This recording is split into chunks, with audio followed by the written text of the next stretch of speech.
Olá pessoal, eu sou o professor Rafael e essa aqui é a videoaula de custo de capital.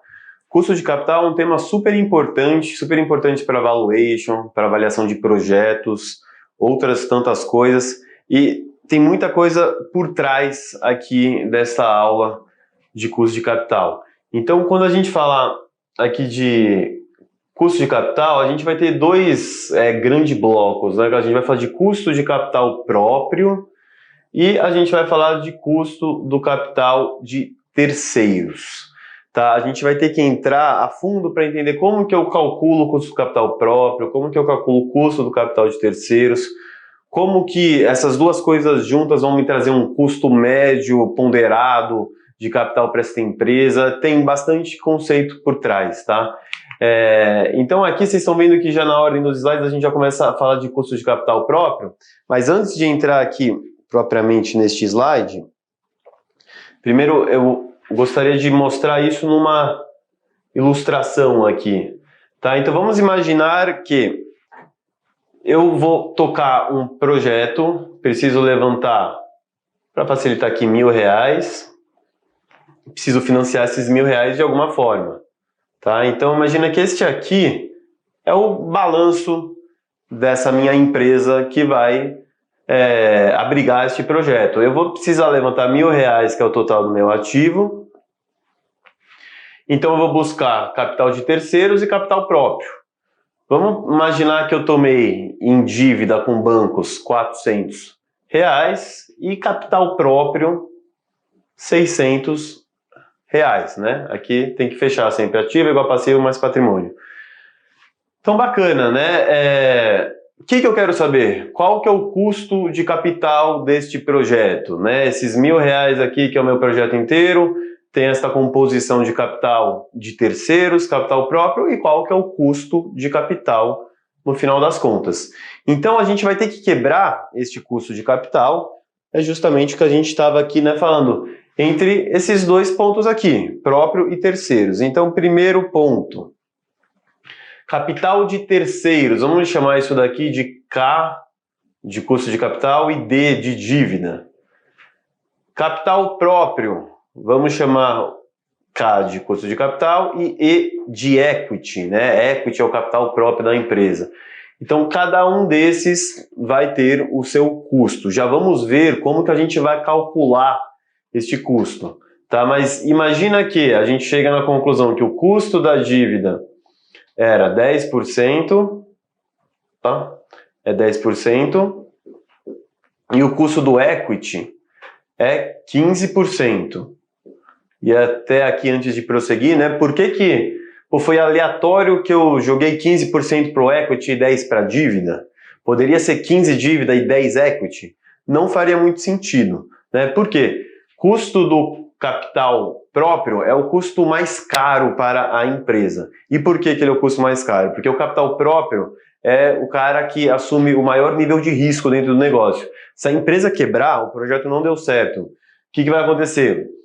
Os ativos da empresa, né, vamos imaginar, aqueles R$1.000 que valiam R$1.000 no começo do negócio, é de se imaginar que se a empresa quebrou, não valem mais R$1.000. Vamos imaginar que eu peguei tudo que eu tinha aqui para vender, fiz leilão, consegui levantar, vamos imaginar, R$500. Caiu pela metade o valor daquele meu ativo. Os R$500 vão servir a massa falida da empresa, né? No processo de falência, a gente dá este nome de massa falida para todo mundo que estiver aqui deste lado direito do balanço dos financiadores de capital. Seja capital próprio ou seja capital de terceiros. Todo mundo vai ser encarado como um financiador de capital nessa situação. Bacana, os R$500 vão servir a massa falida. Os credores de dívida tinham 400 para receber, os credores de equity tinham 600 para receber. Os 500, né, foi um haircut aqui de 50%. Vai ser 50% para a dívida e 50% para o equity? O cara da dívida vai sair com 200? O cara do equity vai sair com 300? Não. E é por isso que o custo do equity é mais caro.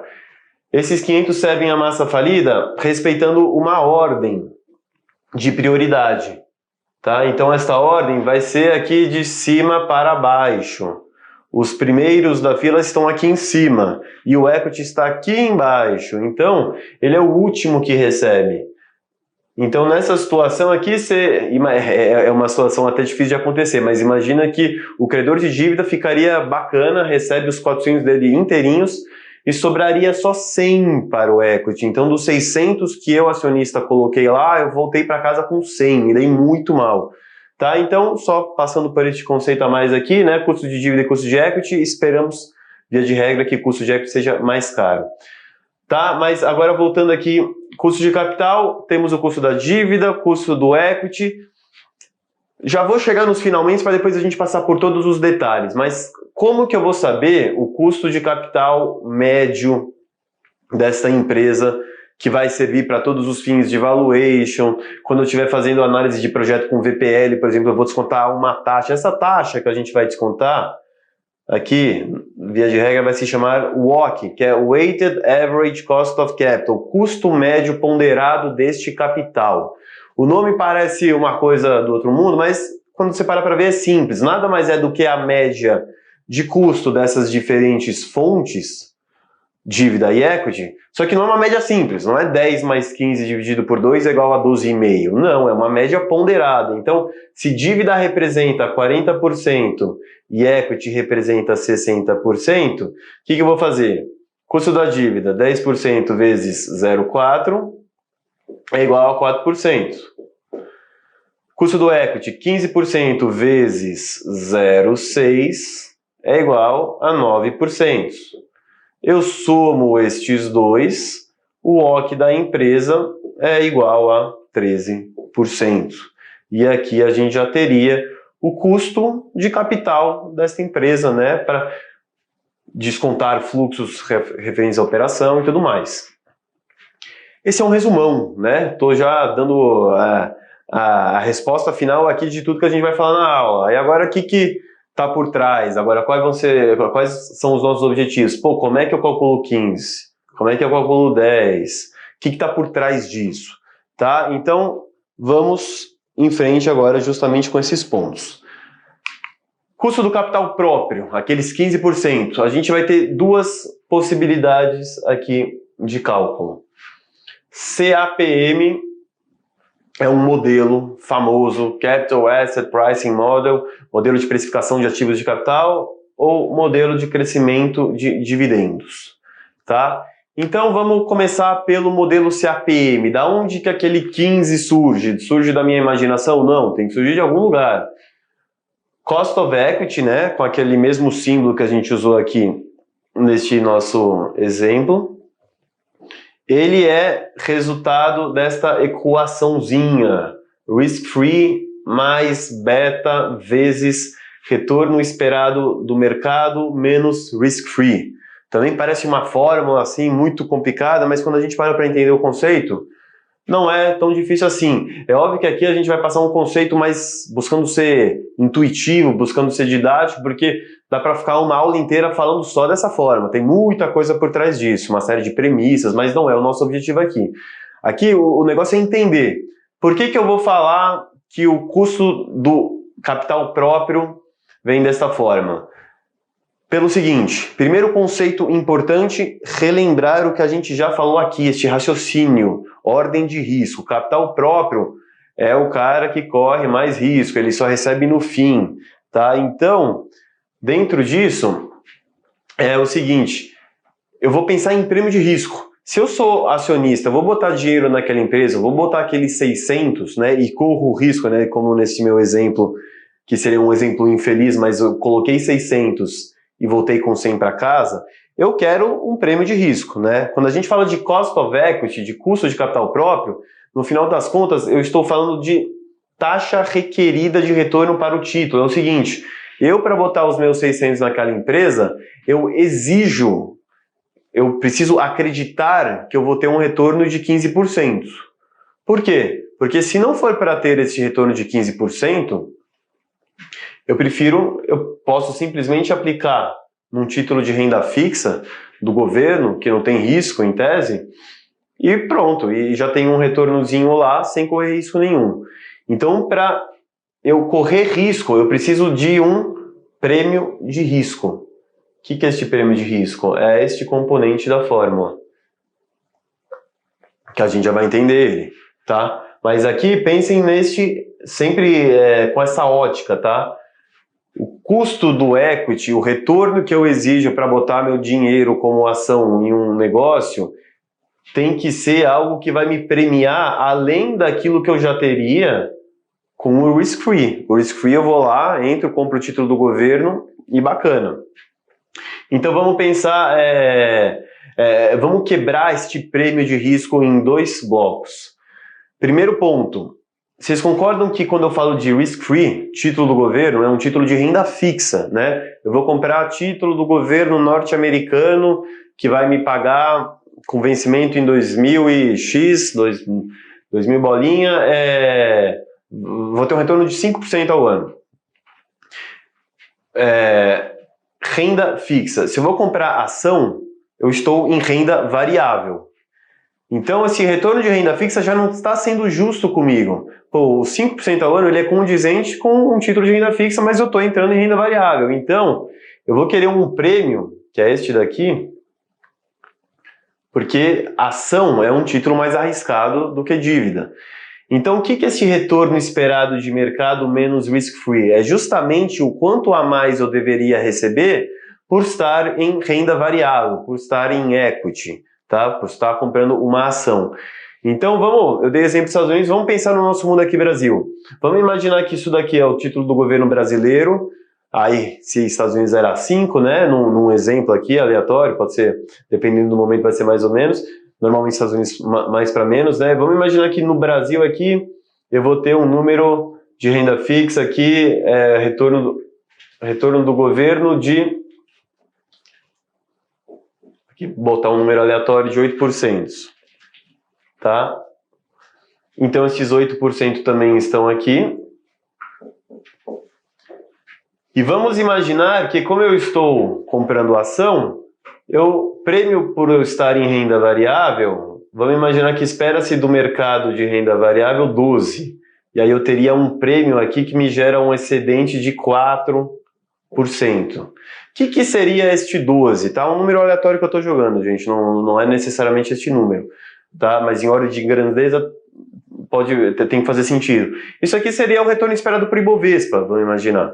Tá? Então, estou comprando uma ação de uma empresa brasileira, em vez de receber o prêmio do título do governo, eu vou receber eu vou receber tanto o retorno esperado do título, mais este prêmiozinho porque eu estou na bolsa. Bacana. E agora o que faltou? Faltou o beta. O que é este beta? O beta é um número que vai me dizer se a ação que eu estou comprando é mais ou menos arriscada do que o Ibovespa como um todo. Porque vocês concordam que eu não estou comprando o Ibovespa inteiro? Eu não estou indo lá comprando 50, 60 ações. Estou comprando uma ação daquela empresa. Então, se aquela empresa for um pouquinho mais arriscada, se ela for um pouquinho mais volátil do que o mercado no todo, vamos imaginar que eu vou ter um beta aqui de 1,1. Se ela for uma empresa um pouquinho menos arriscada, uma empresa mais defensiva, vamos imaginar que o meu beta vai ser 0,9. Tá? E aí por diante. Mas aqui, o conceito é esse, tá? De novo, como eu falei, dá para ficar horas falando de CAPM, mas o que eu acho que vale guardar de intuição é isso. Eu tenho um retorno sem correr risco, preciso de um prêmio, este prêmio vai vir porque, primeiro, estou em renda variável, segundo, eu não estou comprando o mercado como um todo, então preciso saber se aquela minha ação é mais ou menos arriscada do que o mercado.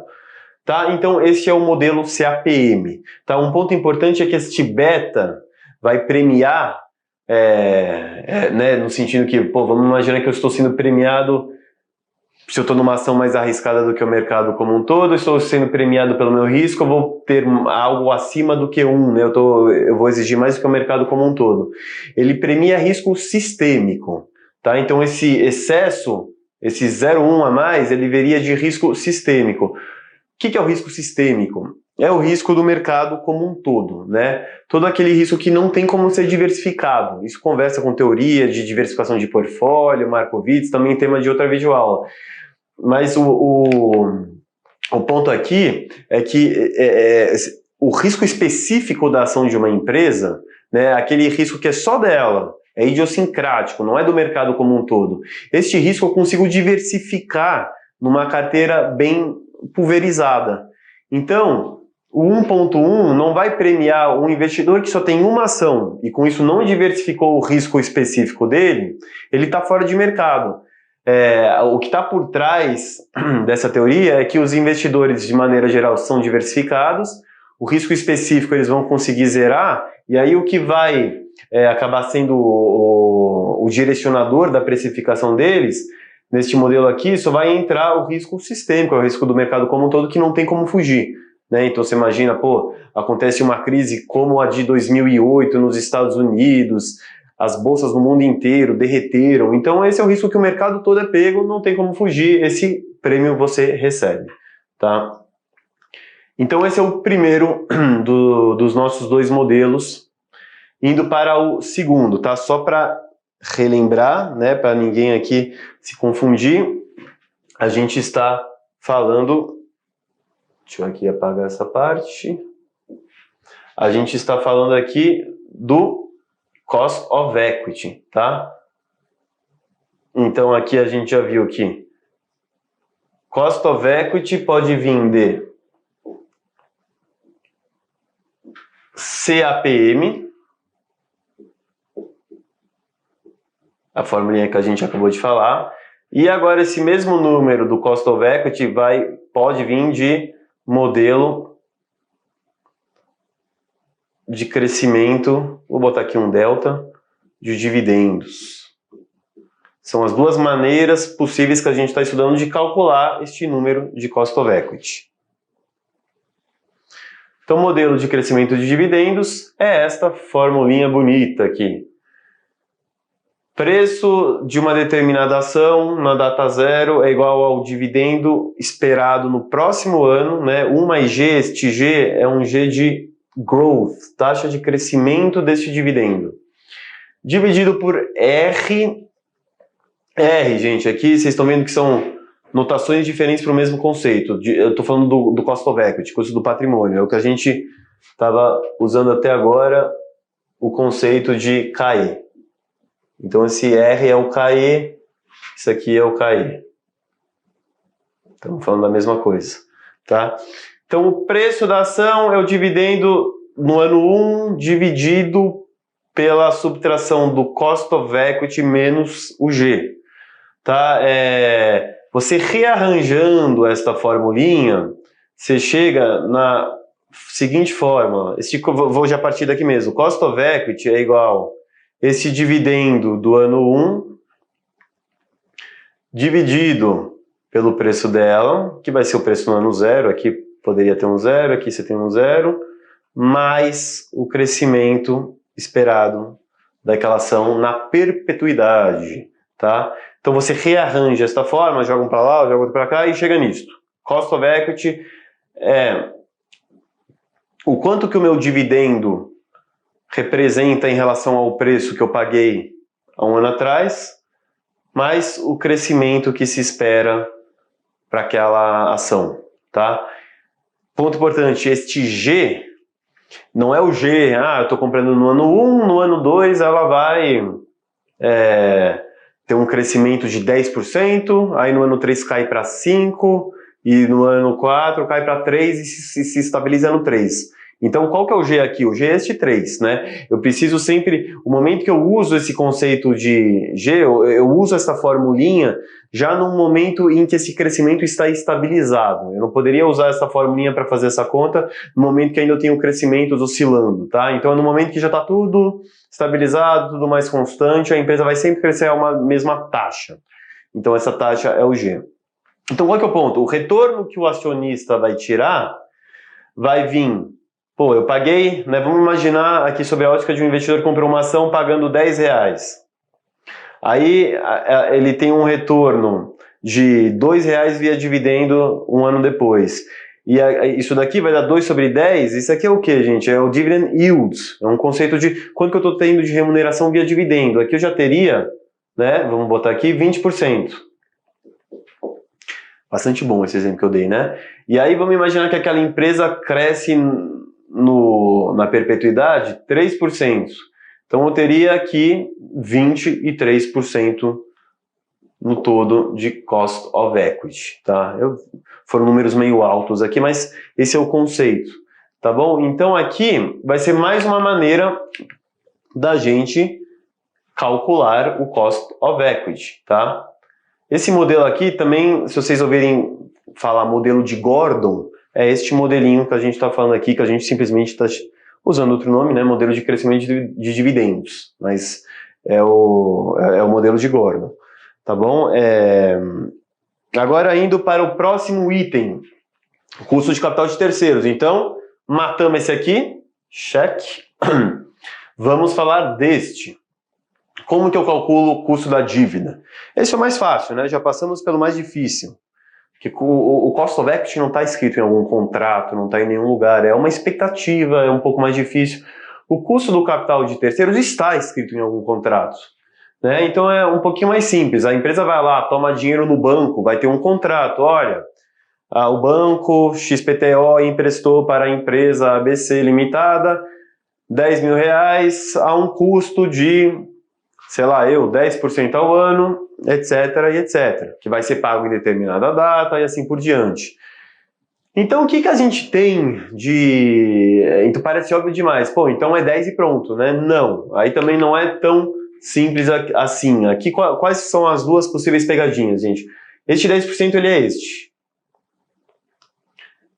Cost of debt, 10%. O que tem que lembrar? Como dívida gera despesa financeira e despesa financeira abate o lucro da empresa, quando a empresa toma dívida, ela consegue ter um benefício fiscal, ela paga menos imposto para o governo. Relembrando rapidamente uma parte da estrutura de demonstração de resultados da empresa. Partindo do lucro operacional, earnings before interest and taxes, né? Lucro antes de juros e impostos. Então, EBIT menos despesa financeira, eu chego no lucro antes do imposto de renda, tiro o imposto de renda e chego no lucro final, que é o lucro líquido. Então vamos imaginar que eu tenho aqui 10 de EBIT, 2 de despesa financeira, chegaria num lucro antes do imposto de renda de 8. Imaginando que a empresa pague 30% de imposto, ela teria 2,4 de imposto e chegaria num lucro final de 5,6. Vamos imaginar agora esta mesma empresa sem dívida. O lucro operacional vai ser o mesmo, 10. Despesa financeira não tem, porque ela não tem dívida. Assim, o lucro antes do imposto de renda é 10. E o imposto de renda de 30%, agora em vez de incidir em uma base tributável de 8, vai incidir em cima de uma base de 10 e vai ser maior, vai ser 3. O lucro final dela, naturalmente, é maior ainda, né? Ok, ela não tem dívida e tudo mais, mas reparem que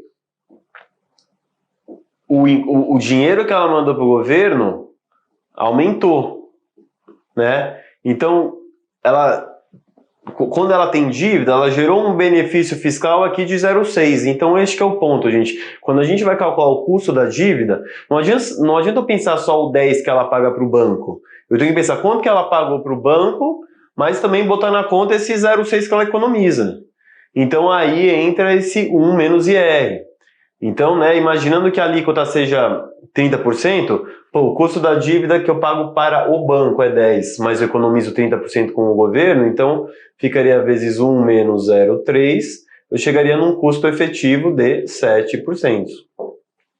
Esse é o primeiro ponto que precisamos sempre lembrar quando a gente pensar em custo de dívida, tá? Então, aqui naquele meu exemplo, o que eu estou chamando de cadê aqui, já para ficar na mesma notação que a gente tem no slide, então já seria, vamos chamar isso já de CAI, tá? Para simplificar aqui, eu tinha usado aquele número naquele nosso exemplo inicial, já pensando nesse conceito final pós-imposto de renda, tá? Então seria o 7 deste exemplo, tá? Esse é o ponto. O custo de dívida de uma empresa pode ser obtido através do cálculo de yields de um título de renda fixa emitido pela mesma. O que é este yields? Né? E este é o segundo ponto que a gente tem para falar sobre custo de dívida. São as únicas duas coisas da prática que tem. Aqui a gente tem um exemplozinho que basicamente mostra o que a gente fez aqui já, né? uma empresa com custo de dívida de 10 para o banco, IR de 40, como que ficaria o custo final? 6%, acho que tranquilo, o mesmo conceito que a gente passou. Este conceito é importante, conceito de yields. Né? Vamos ficar nesse exemplo aqui de 10. Imagina que a empresa agora não é com o banco, é uma empresa grande, a Petrobras, ela emite dívidas, não é só o banco, o Itaú, Bradesco, Santander, etc., que financiam a Petrobras. Ela emite títulos de dívida no mercado. Assim como ela tem ação aberta no mercado, ela também tem títulos de dívida. E diversos investidores estão lá no mercado comprando e vendendo títulos de dívida da Petrobras. Então ela tem, isso aí via de regra chama-se bond, né? Vamos pegar um exemplo desses títulos. A Petrobras tem um bond no mercado, vamos imaginar que ela há um ano atrás soltou este bond pagando 10%, só para ficar aqui com o número desse exemplo. E este bond vencia 7 anos depois. Então eu sou um investidor, eu comprei o bond, a Petrobras vai me pagar 10% por ano, bacana. Eu posso ficar por 7 anos com este bond ou posso vender ele no meio do caminho no mercado. O yields é justamente o preço que eu vou vender este bond no meio do caminho. O yield ele vai sendo ajustado. O 10% refletia a situação da Petrobras no momento que ela emitiu o bonds. No momento que ela emitiu o bond, os investidores foram lá, analisaram ela e falaram, olha, para comprar esse título de dívida com vencimento daqui a 7 anos, a remuneração que eu exijo é de 10%. Imagina o seguinte, eu comprei aqueles 10%, né, na largada. Passou-se um ano, a situação da Petrobras melhorou muito. Pô, hoje se ela fosse emitir aquele mesmo bond do ano passado, em vez de pagar 10, ela ia pagar somente 8 para os investidores. Então este 8 aqui, na prática, acaba sendo este yield. É como, pensa na ação que você vê na bolsa, na tua corretora sendo negociado no dia a dia. Um dia está 10, outro dia está 10,05, outro dia está 9,90. É o mesmo conceito. O yield seria este preço de ação aqui aplicado para a dívida, sendo marcado lá diariamente no mercado secundário, tá? Onde os investidores estão operando entre eles. E aí, trazendo para o nosso mundo, quando eu olhar esse meu custo de dívida, né? Então eu tenho... Imagina que eu estou fazendo a Petrobras aqui. Eu vi que ela emitiu um bond 1 ano atrás com 10%. E eu vou fazer esse custo de capital dela hoje. Eu já sei que aquele bond já está operando a 8%. Qual que é o número que eu vou colocar aqui? 10 de um ano atrás ou 8%? O número que me interessa é o 8%. Porque o 10 ficou para trás, ficou no passado. Quando eu estiver fazendo o cálculo de custo de capital, via de regra, eu vou pensar num valuation, numa análise de fluxo descontada para um projeto, etc. Mas, via de regra, eu estou pensando em futuro, eu não estou pensando em passado. Na valuation, eu vou projetar diversos fluxos de caixa e descontar para valor presente. Eu estou do ponto 0 para a frente, não estou do ponto 0 para trás. Então o 10 ficou aqui no meio do caminho, passou. Hoje a melhor indicação de custo de dívida que eu tenho da Petrobras vai ser esses 8%. Então, por isso que a gente olha sempre o yields. O yields e não o cupom. Tá? E o que é o cupom? O cupom seria justamente os 10%. O cupom no momento que a Petrobras foi lá e emitiu bonds, ela falou, olha, eu vou pagar 10%. Independentemente disso ir para 8, ir para 12, ficar oscilando, tá travado. O que a Petrobras paga de fato de fluxo para o investidor é os 10 que ficaram travados lá atrás, e isso se chama cupom. Então aqui, bom, mais um ponto que a gente falou. E por fim, com isso a gente chega naquela formulinha que é a média que a gente calculou aqui neste slide, né? Sabemos agora como calcula custo de dívida. Preocupações, para ficar um resuminho aqui, né? As preocupações que eu devo ter quando eu estiver falando de custo de dívida. Só para vocês terem um fluxo aqui para dar uma simplificada. Lembrar de IR e lembrar desse conceito de yields versus cupom. Vou botar só um C aqui para cupom porque não tem espaço. Tá? Então, custo de dívida, o custo que vai ser dado, se você está fazendo uma prova, ele vai ser dado, cuidado com essas pegadinhas, IR, brincadeiras lá no texto da pergunta falando de yield ou cupom, cost of equity, CAPM ou modelo de crescimento de dividendos, e para fazer o WOC, como a gente já viu, é simples, é uma média ponderada desses custos, tá, gente? Então aqui, naturalmente, uma empresa, quanto menor for este WOC, melhor, né? O custo de capital dela, quanto mais baixo, mais bacana, a percepção de risco dela é menor. O desconto dos fluxos de caixa que ela tem, com uma taxa de desconto menor, naturalmente o valor fica maximizado a valor presente, tá? Aqui a formulinha para ver o que a gente já simulou lá naquele exemplo. Aqui apenas um detalhezinho a mais, né? A gente está quebrando em dívida, equity, CAE, e aí eu estou quebrando o equity em dois, né? Como a gente tem aqui no Brasil, ações ordinárias e ações preferenciais, tá? Então, se tiver isso também, você simplesmente mantém essa mesma regra, né? O peso de cada uma das fontes de capital, esse W é de weight, de peso, vezes o custo da fonte específica, tá? Um exemplo aqui que a gente tem, então, custo de dívida, 10%, custo da preferred shares, ações preferenciais, 7,3%, custo dos shares, que seriam das ordinárias, 10,3%. O peso de cada uma delas, 45%, 5,50%. Alíquota de imposto, 40%. Qual que é o meu WOC? Dívida. O peso da dívida, custo da dívida cheio, que eu pago lá para o banco, vezes 1 menos a alíquota fiscal. 1 menos 0,4. Preferenciais, peso de 5%, está aqui, custo dela 7,3%, está aqui. Ordinárias, peso de 50% que está aqui, e 10,3%, que é o custo. Faz a continha, chega em 8,22. Tá? Então esse é um exemplo de potencial exercício, se for uma prova, do que poderia surgir pedindo cálculo de WOC. Tá? A conta em si não tem nenhum grande segredo. Tá? Obrigado e até a próxima videoaula.